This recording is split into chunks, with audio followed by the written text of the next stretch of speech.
Afin d'utiliser les outils de monétisation sur Facebook, les éditeurs, les creators et les fournisseurs tiers doivent toujours respecter un ensemble de règles, connues sous le nom de politique de monétisation pour les partenaires et règles de monétisation pour le contenu. Elles s'appliquent à l'ensemble des pages, des profils professionnels, des événements et des groupes sur Facebook. Les conditions pour monétiser votre page Facebook sont 1. Résider dans un pays éligible. Pour monétiser votre contenu, vous devez résider dans un pays éligible où le produit ou la fonctionnalité est disponible. Vous pouvez perdre votre capacité à monétiser votre contenu si vous vous déplacez dans un lieu inéligible ou si Facebook change l'éligibilité au produit. 2. Respecter les règles de monétisation pour le contenu. Le contenu monétisé doit respecter un ensemble de standards supplémentaires, plus stricts que nos standards de la communauté. Ces règles supplémentaires sont connues sous le nom de règles de monétisation pour le contenu.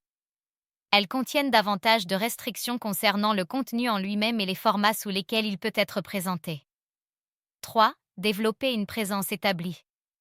Les créateurs, les éditeurs et les fournisseurs tiers doivent avoir une présence authentique et établie sur Facebook.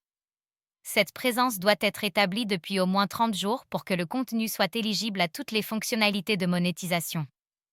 Pour pouvoir accéder aux publicités in-stream, vous devez également maintenir une communauté d'abonnés suffisante, indiquée par le nombre de vos abonnés sur Facebook et un nombre minimum de vidéos.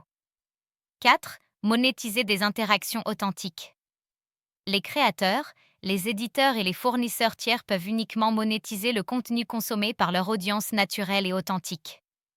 Cela signifie qu'ils ne peuvent entreprendre aucune action pour booster ou augmenter leur nombre d'abonnés, leurs vues ou les interactions dans le but de générer plus de revenus. Cela inclut notamment le partage artificiel, qui consiste à coordonner la diffusion du contenu, souvent moyennant une compensation et de nombreux cross-postages. Les pages gérées par un fournisseur tiers, comme un réseau multicanal, peuvent partager du contenu provenant d'entités affiliées, tant que le réseau multicanal et les talents, créateurs et fournisseurs de contenu affiliés ne monétisent pas le même contenu.